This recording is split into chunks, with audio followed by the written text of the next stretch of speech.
Luc 24, 13, 35 nous rapporte l'histoire de deux disciples faisant route vers Emmaüs, un petit village des environs de Jérusalem. Ces deux hommes parlent entre eux de tout ce qui vient d'arriver. Voici que Jésus s'approche et fait route avec eux.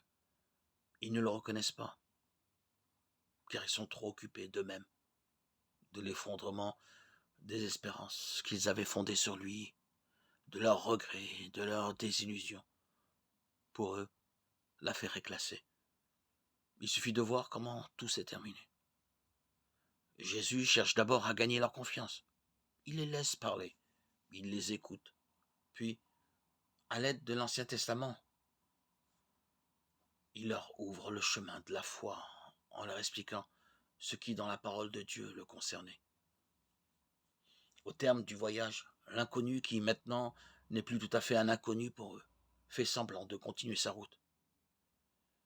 Ils lui expriment alors leur amitié et leur communion de pensée en lui adressant cette invitation. Reste avec nous, car le soir tombe et le jour touche à son terme. Luc 24, 29. Jésus reste avec eux au cours du souper. Il prit le pain, le bénit, le rompit et le leur donna. Aussitôt, tout s'éclaire pour eux. Ils comprennent que celui qui vient de faire ce geste, c'est Jésus. Ils reconnaissent, ils voient que c'était le Seigneur. À présent, ils croient que Jésus est vivant. Notre cœur n'était-il pas tout brûlant en nous?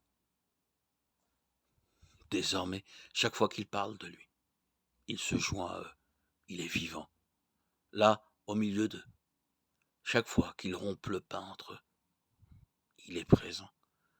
Chaque fois qu'ils se mettent au service des hommes et qu'ils se conforment à son exemple, il est là, vivant. Lui, le Seigneur, il est ressuscité.